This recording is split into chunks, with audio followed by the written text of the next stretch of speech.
We're going to start by creating the shirt. Select your character and click on new cloth with the shirt closed selected.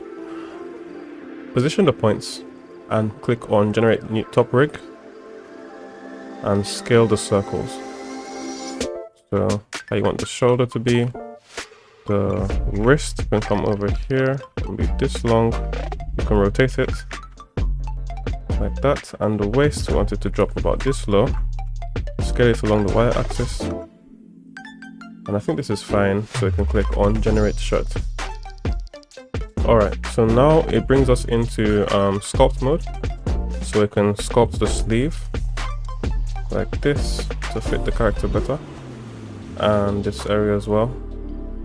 And in edit mode we can now fold this sleeve area, so I'm just going to move this downwards and scale it like that, and this inner one I'll pull it out a little bit like this.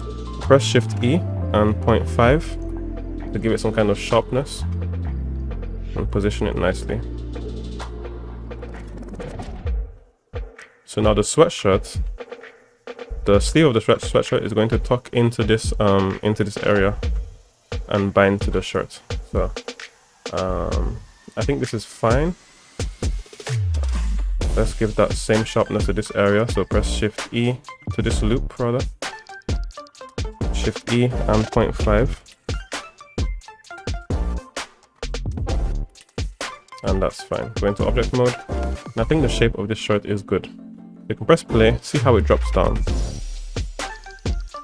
So one issue is that this area is acting a bit too much like cloth. You can see it's bending a bit much, and I don't want that. So I'm going to go back to frame 1 and select these extremities of this area of the cloth, and I'll give it some pinning with about 0.5 out of 1.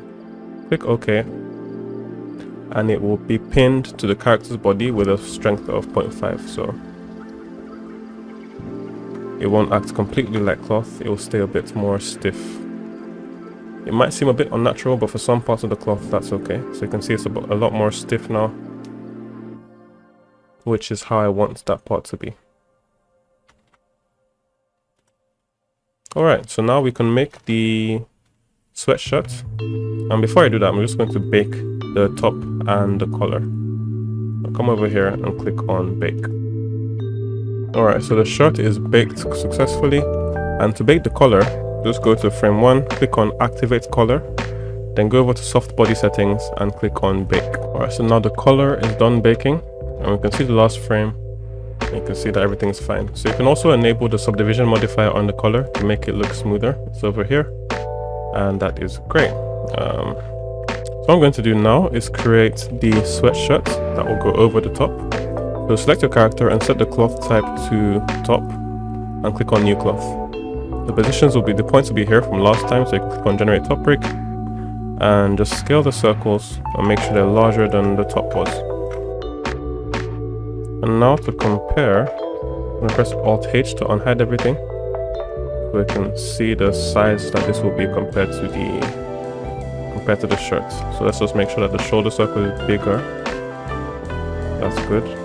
The bicep circle, you can see it's kind of disappeared. It's over here. Press Alt Z to see through things.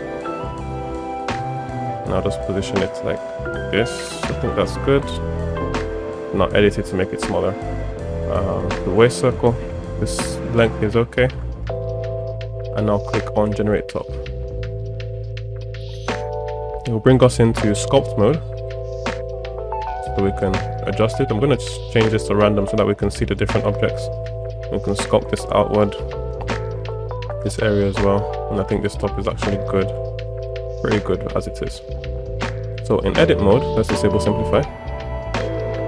I'm going to tuck this into this part of the shirt, just hide it in there, and I'm going to bind this to the shirt. To do that, I'm also going to adjust this area here, so let's scale this and move this up. That's just for this style of outfit.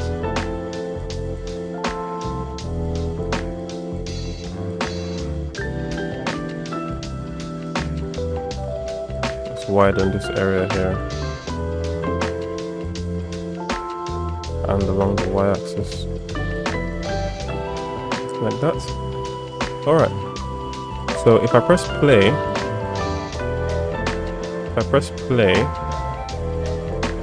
the sweatshirt will fall onto the shirt like this and it'll act normal. But there are some things we want to do, like this area here. We want to pin these points onto this shirt, and we want to shrink wrap these points onto the shirt and also pin them onto the shirt. So to do that, let's start with this area. Let's shrink wrap it onto the shirt. So you can go over to the paint section and click on this shrink wrap icon, and that will shrink wrap all those vertices. But the issue is that they shrink wrap onto the character instead of the shirt. So to adjust this, we can go over to the shrink wrap modifiers and change the target from the body to the shirt. Do the same for the second shrink wrap modifier, because there are two, to the shirt, and that's fine. You can see it's now shrink wrap to the shirt and not the character. Secondly, we want to bind these points. So select those points and these points and pin them. So click on the pinning icon and that will pin those points. But another issue is that right now it's pinned to the character and we also want it pinned to the shirt. So to fix this, go over to the surface deform modifier and change the target from the body to the shirt. Click on unbind and click on bind. So now those points are bound to the shirt instead of the character's body. If you click on bind over here, it will automatically change it back to the body as a target over here. So if that happens, just remember to come here and change it to the shirt instead. Unbind and bind again. Lastly, let's just make sure that the layers are correct. The trousers are on layer 0, this shirt is on layer 1, and this one that's over the shirt should be on layer 2, which it is not. So go to the design section and change the cloth layer to cloth layer 2. And this will just make sure that the cloth is over the shirt and doesn't simulate under it. So now when you press play, you can see the sweatshirt drops onto the shirt. Those points are pinned. And I'm just going to bake this actually so that we can see the simulation all together. Alright, so now it's done baking. I'm going to hit cache cloth. And this is our bake. So once we enable the second subdivision modifier, you'll see it looks much smoother and it's good to go.